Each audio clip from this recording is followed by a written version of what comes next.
Assalamualaikum warahmatullahi wabarakatuh. Pemirsa, senang sekali bisa ketemu lagi dengan Anda untuk bersama-sama kita membahas tentang topik-topik yang teraktual. Tema-tema yang sedang hangat terjadi di masyarakat, diperbincangkan di masyarakat, akan kita kupas habis dengan narasumber-narasumber yang sudah terpercaya di bidangnya. Hari ini kita akan membahas tentang bagaimana cara Islam membasmi mafia peradilan yang seringkali masih terjadi di Indonesia. Beberapa saat yang lalu, mantan Menko Polhukam, Pak Mahfud MD pernah menyatakan bahwa korupsi saat ini telah meluas ke berbagai sektor, termasuk peradilan yang disebut dengan, beliau menyebutkan dengan hal yang jorok karena jual beli keputusan.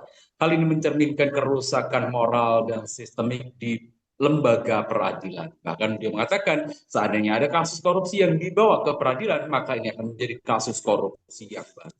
Tentu saja hal ini adalah sesuatu yang sangat mengerikan. Dan untuk itu kita akan membahas dengan narasumber kita saat ini sudah hadir bersama kita.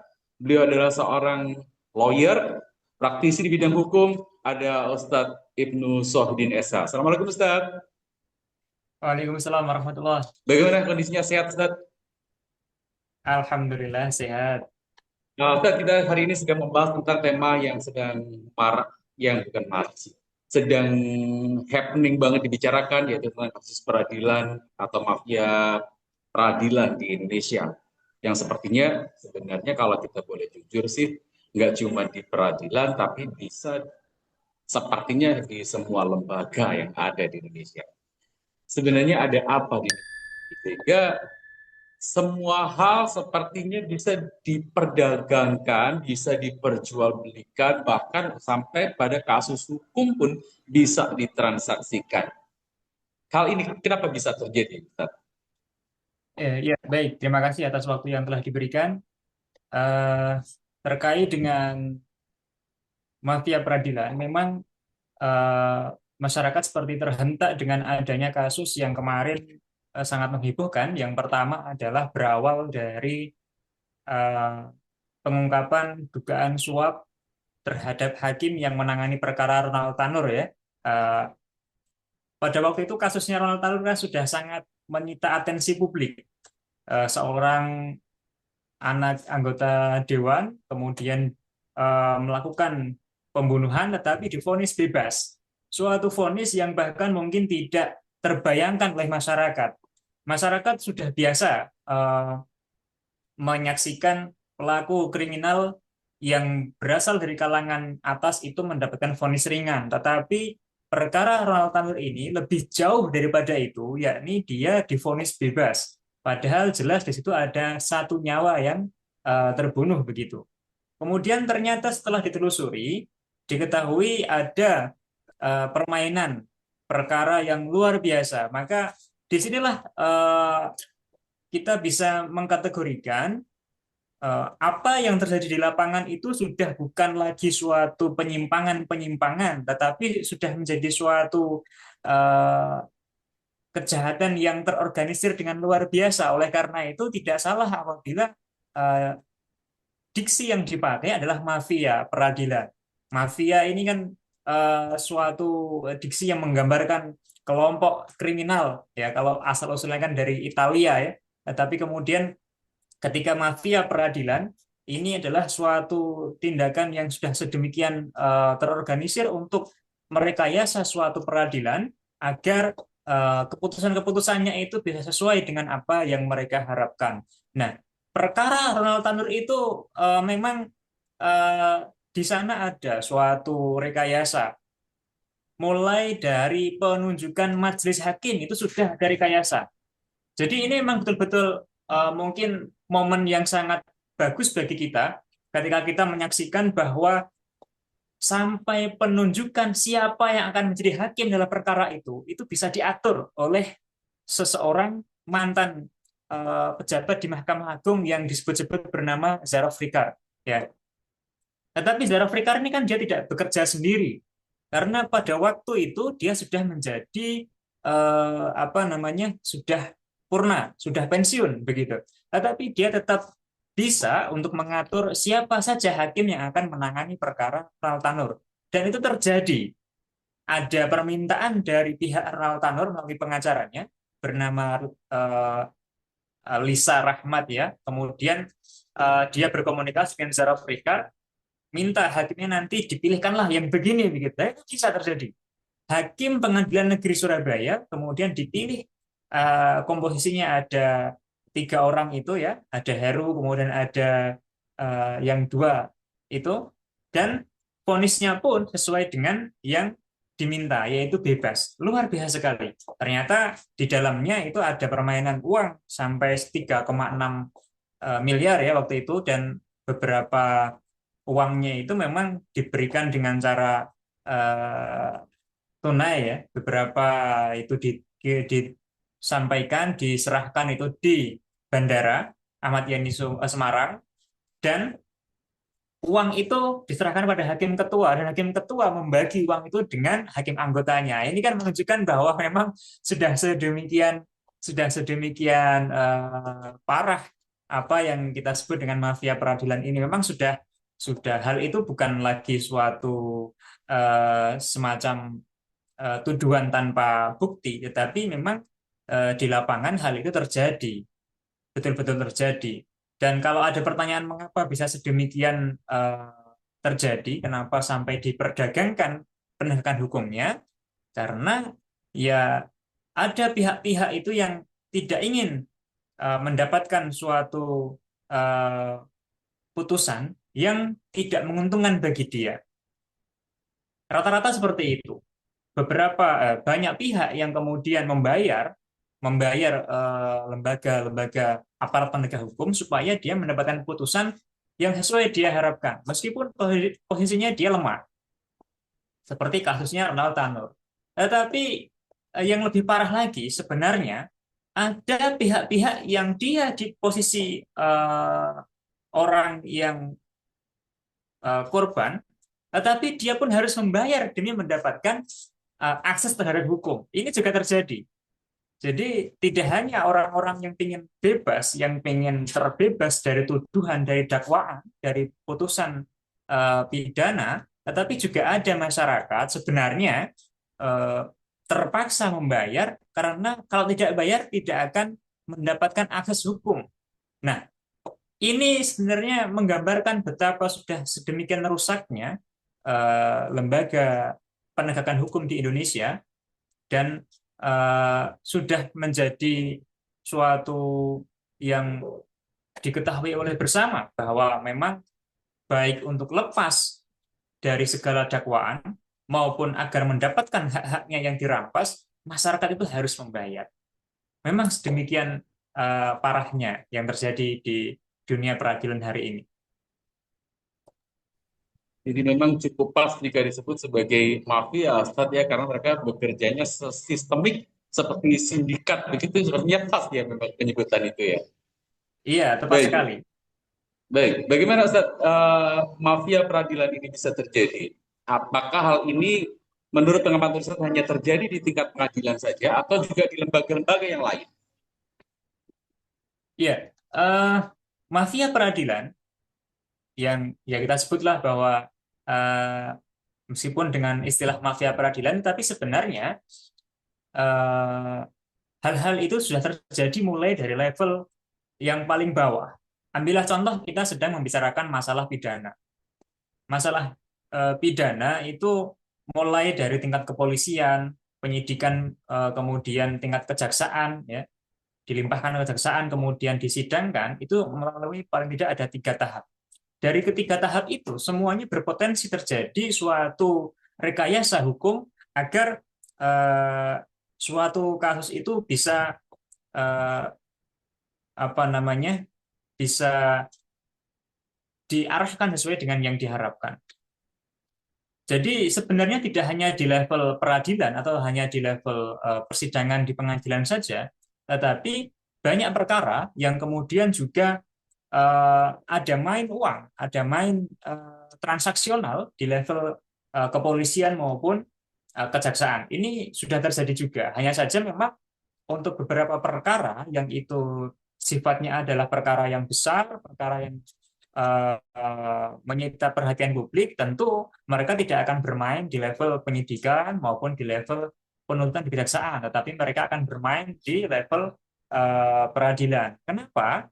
Karena kalau di level kepolisian, kejaksaan itu eh, kalau ada orang bermain itu sangat terlihat ya, sangat terlihat. Nanti kalau masyarakat misal mempertanyakan tindak lanjut dari suatu perkara, itu akan sangat kelihatan tidak pas. Tetapi rata-rata memang yang paling banyak itu di level peradilan, di persidangannya begitu. Meskipun ya tadi baik di kepolisian, kejaksaan itu ada semua, dan di pengadilan itu adalah biasanya yang melibatkan lobby-lobby dengan pejabat-pejabat di pengadilan dengan nominal-nominal uang yang fantastis seperti kasus eh, Ronald Tanur itu setidak-tidaknya 3,6 miliar ya. Atau kemarin kalau perkara yang di Jakarta Pusat terkait hakim tipikornya itu sudah 60 miliar lebih itu yang uang yang berputar sebagai suap. Jadi sebagai informasi ya, kenapa kemudian kok terjadi pengungkapan dugaan suap di Pengadilan Tipikor Jakarta Pusat? Itu sebenarnya kan kejaksaan itu merasa marah dengan eh, peradilan, dengan pengadilan. Kenapa marah? Karena perkara Ronald Tanur itu sejak awal memang sudah menyita perhatian publik. Kejaksaan tentu berharap minimal ya divonis penjara meskipun tidak sesuai dengan yang dituntut begitu. Tetapi pengadilan kan bertindak terlalu jauh, terlalu melampaui akal sehat yaitu memvonis bebas. Dari situ kemudian Kejaksaan Agung mulai melihat kembali perkara-perkara yang dilihat terlalu janggal itu kemudian direview ulang, kemudian diselidiki ulang dan ternyata betul perkara-perkara yang selama ini terlihat janggal, yang kemudian tidak ada tindakan hukum terhadapnya, itu mulai dibuka kembali oleh Kejaksaan Agung dan kemudian ketemulah perkara-perkara yang dimainkan oleh uh, para hakim. Ya, jadi perkara suap hakim tipikor PN Jakarta Pusat itu adalah rentetan perkara dari suap hakim Pengadilan Negeri Surabaya, kasusnya Ronald Tanur. Ya, memang yang lagi ramai adalah yang di tingkat pengadilan, tetapi bukan berarti yang di tingkat kejaksaan dan kepolisian tidak ada. Semuanya ada, semua level itu ada. Bahkan kalau korban saja, eh, apa namanya, seorang korban yang ingin melaporkan kejadian pidana yang menimpa dia itu juga harus berpikir, kalau nggak bayar, apa nanti diproses? Ini menggambarkan betapa memang kerusakan itu sudah sedemikian rupa, bukan hanya karena ada pihak-pihak yang membayar supaya putusannya, supaya arahnya sesuai yang diharapkan, tetapi memang aparat penegak hukum sendiri juga eh, apa namanya bermain di situ. Kalau tidak dibayar, nanti tidak ditangani. Ini fakta lah di lapangan ya. Eh, Makanya kemarin sempat ramai juga ketika ada salah satu grup band dengan lagunya Bayar Bayar Bayar yang kemudian menjadi eh, apa namanya viral dan ada pihak-pihak yang tersinggung dengan lagu itu. Meskipun ya sebenarnya itu tidak terlalu eh, apa namanya menyelisihi fakta di lapangan lah ya. Tidak terlalu menyelisih fakta di lapangan. Baik, jadi sebenarnya tidak hanya di tingkat peradilan, Ustaz ya, tapi hampir di semua lini sebenarnya sudah kena hal tersebut atau terkait dengan sistem mafia peradilan. Cuman mungkin karena yang berhak membuat keputusan itu peradilan, maka yang lebih banyak disorot mungkin hakimnya begitu, Ustaz ya. Ya, kalau yang baru-baru ini menjadi ramai, ya karena Kejaksaan Agung kemudian eh, membuka kembali perkara-perkara sebelumnya yang ditangani secara janggal oleh pengadilan. Jadi memang yang baru-baru ini terbongkar adalah yang mafianya itu di level pengadilan. Karena memang Kejaksaan Agung yang merasa sakit hati dengan pengadilan setelah vonis bebasnya Ronald Tanur. Ini tidak menutup kemungkinan lah ya. Eh, Perkara-perkara janggal lainnya masih akan terus dibongkar oleh Kejaksaan Agung. Jadi sebenarnya perkara CPO ini kan sudah perkara yang sudah selesai.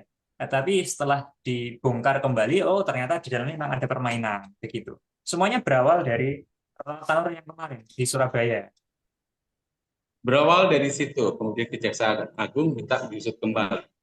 Ini menurut kacamata atau pandangan sekilas dari Ustadz Ibnu Salahuddin, apakah ini murni karena keinginan untuk menegakkan hukum secara tegas atau karena nggak kebagian, Ustadz? Ah, kalau apakah karena tidak kebagian, saya kurang ini ya. Eh, untuk suasana kebatinan hari ini memang sepertinya Kejaksaan Agung ini lebih kepada ini saja, tidak puas dengan eh, apa namanya kinerja lembaga peradilan. Karena kemarin memang eh, sudah menyita atensi publik kan dengan luar biasa, tetapi ternyata hakimnya kan luar biasa ini akrobat ya. Saya katakan berakrobat, sangat berani sekali. Suatu perkara pembunuhan yang sangat menyita atensi publik, tapi hakimnya berakrobat sampai kemudian pelakunya divonis bebas. Dari situ kemudian Kejaksaan Agung tersinggung di situ. Nah, jadi kalau apa namanya, apakah karena tidak kebagian ya, untuk yang ini saya kira tidak lah ya, tidak. Tapi apakah penegakan hukumnya ini murni, saya rasa juga tidak. Ya tadi semacam ada dendam lah antara Kejaksaan Agung terhadap Mahkamah Agung di sini begitu. Baik, Ustadz. Itu pertanyaan yang tulus keluar dari hati saya banget. Nah, kalau kita melihat kondisi seperti ini, semuanya udah terkait, semuanya seolah-olah tersistem sebagai seorang sekelompok sindikat sampai mendapat julukan mafia peradilan karena saking mengakarnya. Sementara kan kita sebagai umat Islam punya dong solusi atau pandangan Islam sebenarnya seperti ini. Nah, menurut Ustadz sendiri, bagaimana pandangan Islam terkait sistem peradilan yang ada saat ini dengan perilaku para penegak hukumnya yang pada akhirnya sepertinya kok lebih banyak yang memposisikan dirinya sebagai mafia peradilan yang akhirnya mau tidak mau ini akan merusak kepercayaan masyarakat terhadap sistem hukum yang ada di negeri ini saat ini. Iya, memang tidak bisa kita pungkiri bahwa masyarakat sudah kehilangan kepercayaan terhadap lembaga peradilan. Ini eh, sangat terlihat sekali. Eh, Setiap orang itu merasa kalau berurusan dengan lembaga penegak hukum ya, mulai dari kepolisian, kejaksaan, pengadilan itu pasti perlu uang, pasti perlu uang. Dan kalau tidak bayar nanti tidak akan dapat putusan yang adil. Sementara yang punya uang pun merasa eh, selama dia bisa membayar, maka dia bisa mendapatkan putusan sesuai yang dia harapkan. Memang sudah sedemikian rusak kepercayaannya. Dan kalau kita lihat respon masyarakat terhadap fakta mafia peradilan ini, sebenarnya masyarakat sudah sangat muak sekali.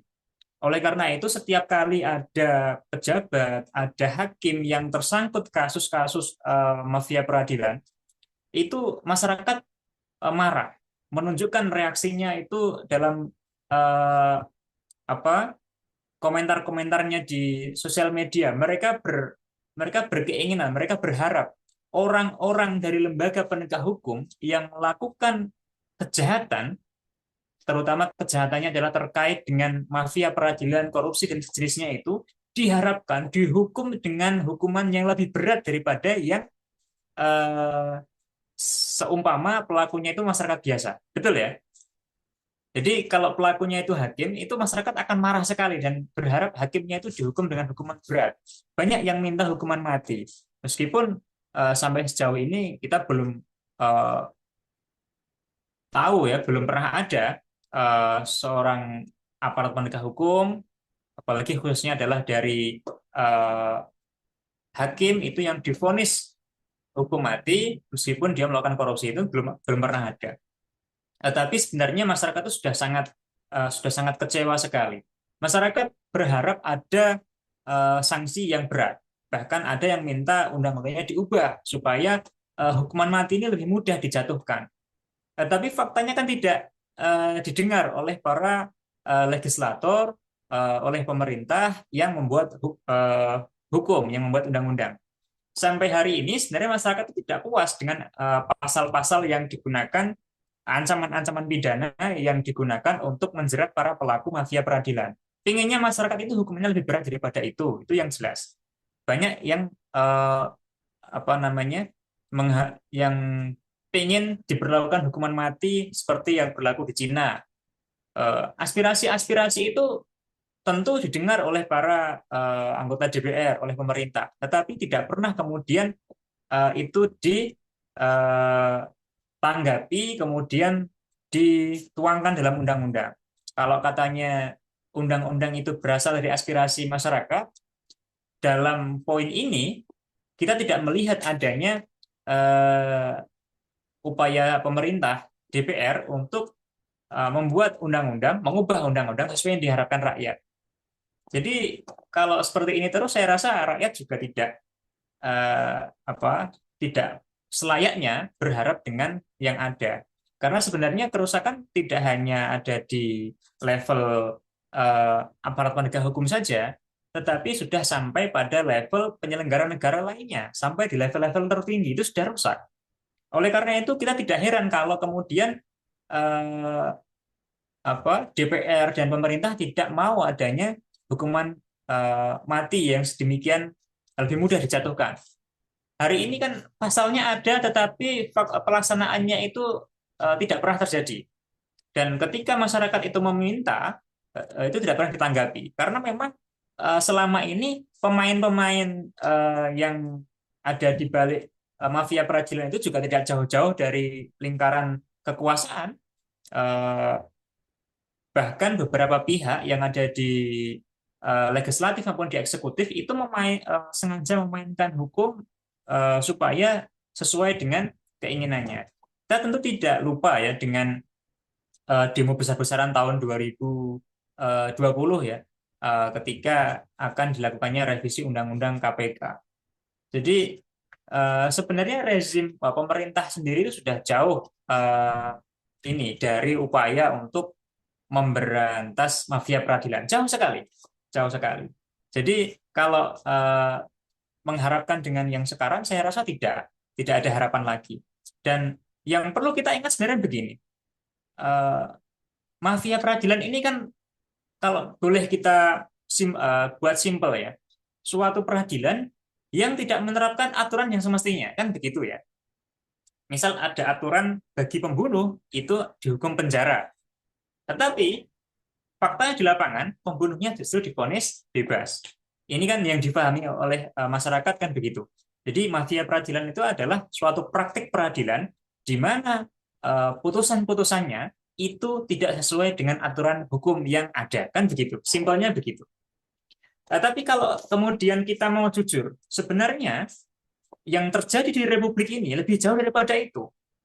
Eh, Korupsi terkait dengan perundang-undangan, mafia hukumnya, kalau kita lihat dari kacamata seorang Muslim, itu jauh daripada itu. Karena apa? Karena sebenarnya yang disimpangi itu tidak hanya aturan yang berlaku di negara Indonesia ini, tidak hanya undang-undang korupsi, undang-undang tipikor, tidak hanya undang-undang apa namanya KUHP begitu. Tidak. Kalau kita mau jujur, sebenarnya yang terjadi hari ini adalah baik pemerintah maupun aparat penegak hukum itu menyimpangi aturan dari Yang Maha Kuasa. Ini sebenarnya mafia hukum yang jauh lebih berbahaya. Hari ini kita mengkhawatirkan adanya penegakan hukum yang menyelisihi KUHP misalnya. Tetapi kenapa kita tidak merasa marah, kenapa kita tidak merasa kecewa ketika ternyata negara ini menyimpangi aturan-aturan pidana dari Yang Maha Kuasa? Ini pertanyaan mendasar, kawan pemirsa semuanya. Jadi ini harus menjadi sebuah eh, pemantik bagi kita bahwa penyelewengan, penyimpangan hukum itu, kalau kita berbicara di level hari ini, itu sudah banyak terjadi, se dan sebenarnya yang lebih parah daripada itu adalah ketika seperangkat negara ini menyimpangi aturan dari Yang Maha Kuasa. ini adalah mafia hukum yang luar biasa. Oleh karena itu, sebenarnya eh, kita patut untuk mengetengahkan ide bahwa eh, penegakan hukum ini tidak bisa lagi dengan hukum yang lama. Sudahlah, kita sudah berapa lama eh, apa namanya bergulat dengan penegakan hukum yang sedemikian kusut sekali. Sampai-sampai hari ini kita menyaksikan bagaimana peradilan itu mudah sekali untuk dikendalikan oleh para mafia-mafia. Oleh karena itu tidak bisa kemudian kalau kita berharap adanya perubahan dengan sedemikian fundamental dengan kondisi yang saat ini terjadi. Memang harus dilakukan perombakan yang luar biasa dan yang sangat fundamental, mulai dari aspek personalnya, kemudian juga peraturan perundang-undangannya, dan juga sistem yang menerapkannya. Ini harus dilakukan perubahan secara fundamental dan secara revolusioner. Tidak bisa kita hanya memperbaiki dari aspek kepegawaiannya misalnya, dengan menawarkan solusi supaya tidak terjadi korupsi, maka gajinya harus dinaikkan. Tidak bisa hanya seperti itu. Hari ini orang-orang yang melakukan apa namanya suap, orang-orang yang menerima suap itu adalah orang-orang yang gajinya sudah tinggi sebenarnya, sudah tinggi. Tetapi kenapa itu bisa terjadi? Karena memang pertama dari orangnya sendiri itu tidak ada sifat yang amanah, tidak ada integritas dalamnya. Kemudian aturannya itu juga mungkin untuk dicarikan celah-celahnya. Kemudian eh, mereka, para pelaku mafia peradilan itu biasanya sudah menyiapkan exit plan, sudah menyiapkan rencana melarikan diri seandainya nanti mereka itu juga terjerat. Mereka merekayasa untuk orang lain saja bisa, apalagi untuk diri mereka. Itu mereka sudah menyiapkan itu, sehingga mereka sendiri akan melihat begini. Uh, Kalaupun nanti ketahuan, ya nanti exit plan-nya beginilah, gitu. Nah, itu sudah sedemikian karena mereka tahu celah-celahnya, mereka tahu orang-orang yang bisa untuk ditembusi, yang bisa dilobi, sehingga memang sudah sedemikian kusutnya. Dan uh, dari level uh, para pejabat tinggi negara itu pun juga tidak serius untuk itu, sehingga ya akhirnya ini menjadi semacam suatu permasalahan yang baunya sangat busuk sekali, tapi tidak ada upaya untuk membersihkannya sampai dengan bersih, tidak ada. Aturan hukumnya pun tidak akan mampu untuk mencapai itu. Begitu. Baik, Ustaz tadi menyatakan bahwa sebenarnya masyarakat sudah mulai muak dengan suguhan tontonan-tontonan yang tidak lucu, yang begitu bahkan begitu akrobatik ya dari sistem peradilan di Indonesia. Sebagian sudah menyadari dan sebagian sudah mulai berbicara unjuk rasa. Nah, kemudian bagaimana? Seharusnya kita membangun kesadaran yang lebih besar, kesadaran kolektif bahwa masalah ini sebenarnya bukan masalah oknum saja, tetapi ini sudah menjadi masalah sistemik yang bahkan harusnya ini diselesaikan secara sistem juga. Yang saat ini tentu saja dengan sistem kehidupan yang lebih menyeluruh, bukan hanya part by part saja. Bagaimana, Ustaz? Baik. Eh, jadi kalau kita melihat adanya penyimpangan hukum yang terjadi di pengadilan, kita tentunya marah.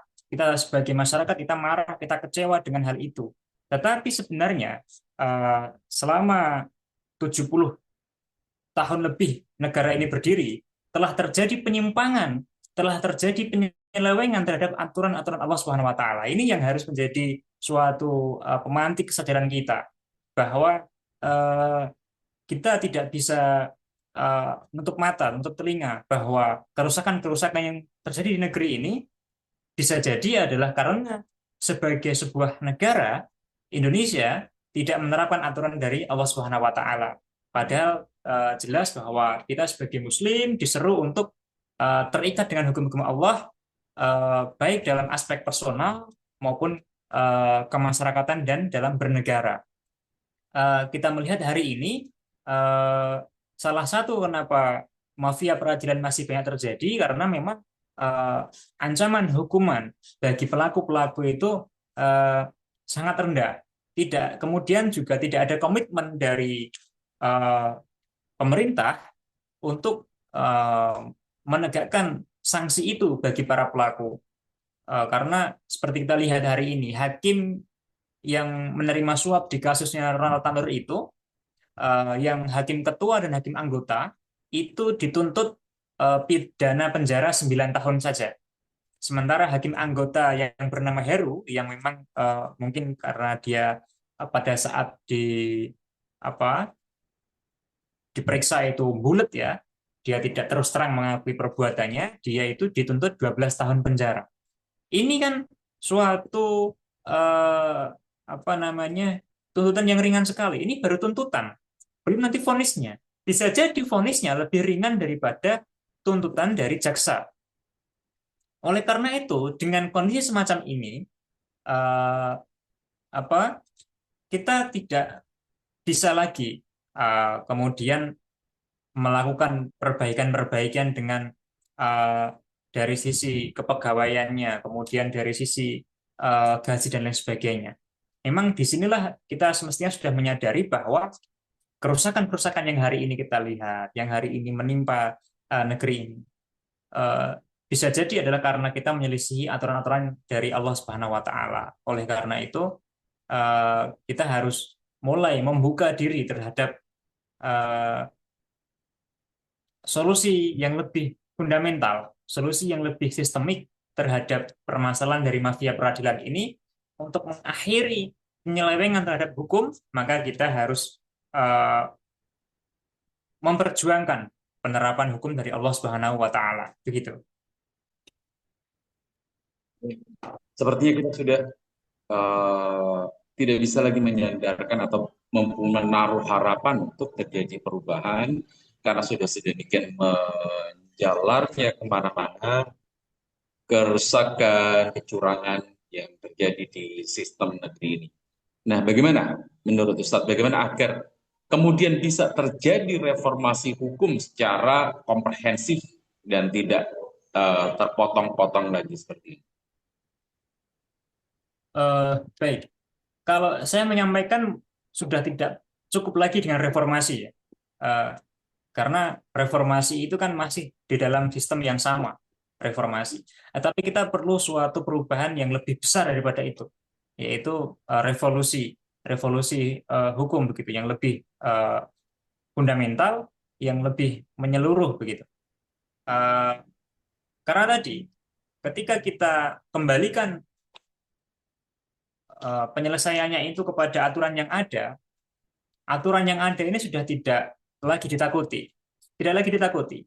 Karena pelaku-pelaku mafia peradilan itu adalah orang-orang yang paham bagaimana hukum ini berjalan, bagaimana aturan-aturan itu yang ada, dan bagaimana celah-celahnya.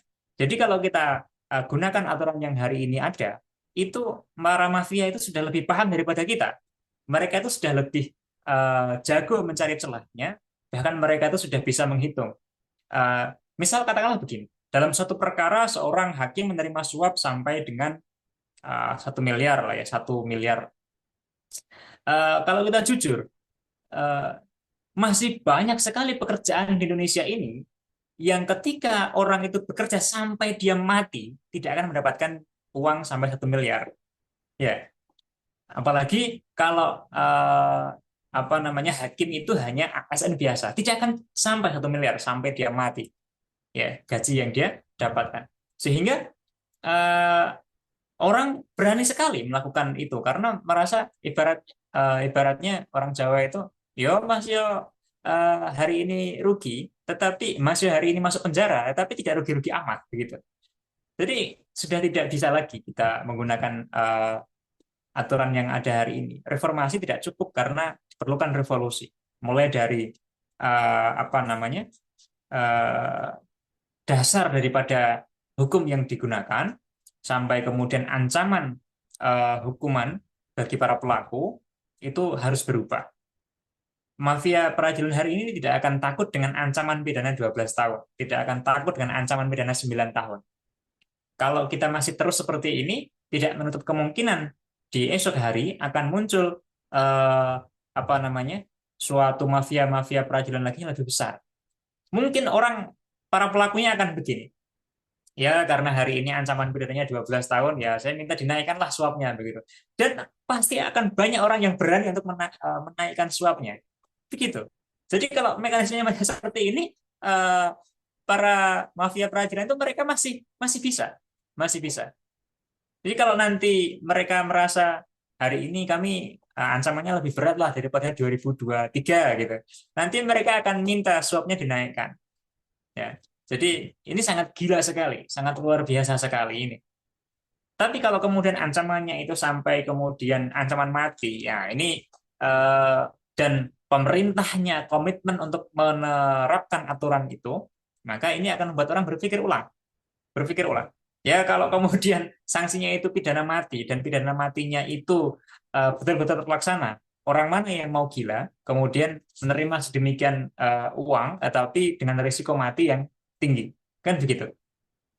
Ini baru dari aspek eh, efek jerah. Nah, tetapi sebenarnya yang rusak pada hari ini itu tidak hanya kurangnya ancaman hukuman, tetapi karena moralnya para penegak hukum yang juga rusak. Jadi apa sifat eh, cara hidup yang materialistik, hedonis itu membuat mereka itu akan lebih mudah untuk mempermainkan hukum demi mendapatkan pundi-pundi kekayaan. Karena ya tidak bisa kita pungkiri bahwa banyak dari aparat penegak hukum itu memang orientasinya bukan pengabdian, tetapi memang mencari kekayaan. Dan itu tidak sesuatu yang eh, mengagetkan dalam ideologi kapitalisme yang hari ini terjadi. Sebenarnya itu sesuatu yang lumrah sekali bahwa orang akan berjuang dengan segala cara menghalalkan yang haram, menerabas aturan hukum demi mendapatkan kekayaan. Ini sebenarnya suatu hal yang lumrah terjadi dalam ideologi kapitalisme. Kalau kita mau jujur ya, sebenarnya pengusaha merampas hak-hak dari masyarakat agar dia mendapatkan keuntungan yang besar. Maka aparat penegak hukum pun mereka juga akan menerabas aturan hukum agar mereka mendapatkan kekayaan. Jadi ya masalahnya tidak hanya dari aturan saja, tetapi dari personalnya juga rusak, aturannya lemah, penuh dengan celah, kemudian dari pemerintahnya tidak ada komitmen untuk memberesi itu. Ya, akhirnya seperti inilah yang kita lihat hari ini. Oleh karena itu, kita perlu adanya revolusi tidak yang menyeluruh ya, revolusi yang menyeluruh, tata aturannya dan juga pemerintahnya. Sehingga pemerintah memang betul-betul harus komitmen untuk melakukan penegakan hukum terhadap para mafia-mafia peradilan. Aturannya baik, kalau pemerintahnya tidak komitmen, itu juga eh, tidak akan menyelesaikan masalah. Oleh karena itu, kalau di Eropa itu ada ini ya, suatu adagium begini. Aturan yang buruk itu eh, selama dijalankan itu akan lebih baik daripada aturan yang baik tetapi tidak dijalankan. Nah, hari ini terjadi tidak seperti itu. Aturannya sudah buruk tapi juga tidak dijalankan. Sehingga yang terjadi adalah eh, kerusakan apa ya? Kerusakan kuadrat lah begitu. Parah sekali ya Ustaz ya. Itu adalah buruk, tetap juga nggak dilaksanakan. Tidak bisa. Parah sekali. Bahkan makanya tadi Ustaz bilang reformasi ini nggak cukup, nggak selesai nih. Nggak cukup dengan reformasi. Ini parah banget.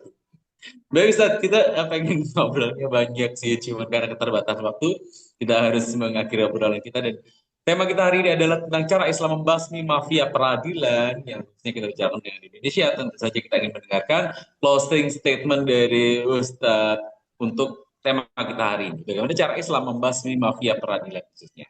Silakan Ustaz. Baik, terima kasih. Eh, Terkait dengan bagaimana semestinya kita, memang ini tidak bisa hanya dilakukan satu dua orang. Kesadaran bahwa kita harus betul-betul terbebas dari mafia peradilan ini harus menjadi suatu bagian dari eh, kesadaran bersama masyarakat.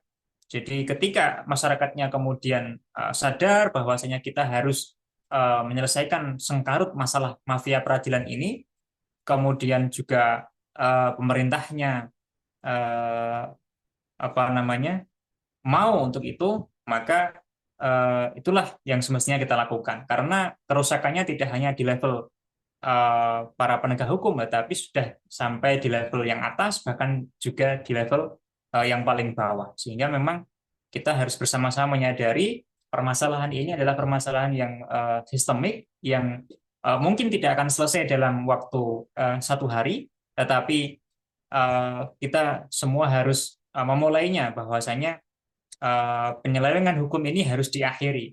Penyelewengan hukum di pengadilan maupun penyelewengan hukum yang terjadi di masyarakat dan dalam hal kita bernegara ini harus kita akhiri. Kita harus menghentikan penyimpangan, penyelewengan terhadap hukum-hukum Allah, dan kita harus mulai untuk mengetengahkan kesadaran bahwasanya kita harus terikat dengan aturan-aturan, dengan hukum-hukum Allah. Dengan demikian, maka masyarakatnya akan menjadi masyarakat yang cerdas, kemudian menjadi masyarakat yang peduli, dan pemerintahnya juga menjadi pemerintah yang amanah. Ketika masyarakatnya sudah cerdas dan peduli, pemerintahnya sudah amanah, dan aturan hukumnya adalah aturan hukum dari Allah Subhanahu wa taala, maka insya Allah permasalahan terkait dengan mafia peradilan ini dapat kita selesaikan sampai dengan akar-akarnya. Demikian. Baik, Ustaz, terima kasih banyak waktunya, sharingnya, pencerahannya. Insya Allah ini sangat bermanfaat untuk kita semuanya, dan mudah-mudahan ini akan semakin membuka wawasan masyarakat dan memberikan perubahan terhadap negeri kita ini. Terima kasih banyak, Ustaz. Mudah-mudahan kita segera ketemu lagi di sesi berikutnya. Matur suwun, terima kasih. Jadi, demikian tadi pemirsa obrolan kita dengan Ustadz Ibnu Sohidin SH, seorang lawyer, seorang pelaku di bidang hukum, tentang tema kita yang kita obrolan hari ini tentang bagaimana Islam membasmi mafia peradilan. Jangan lupa untuk like, comment, dan share supaya lebih banyak lagi orang masyarakat yang tercerahkan dengan obrolan-obrolan kita setiap hari. Terima kasih atas perhatiannya. Ketemu lagi di next time. Assalamualaikum warahmatullahi wabarakatuh.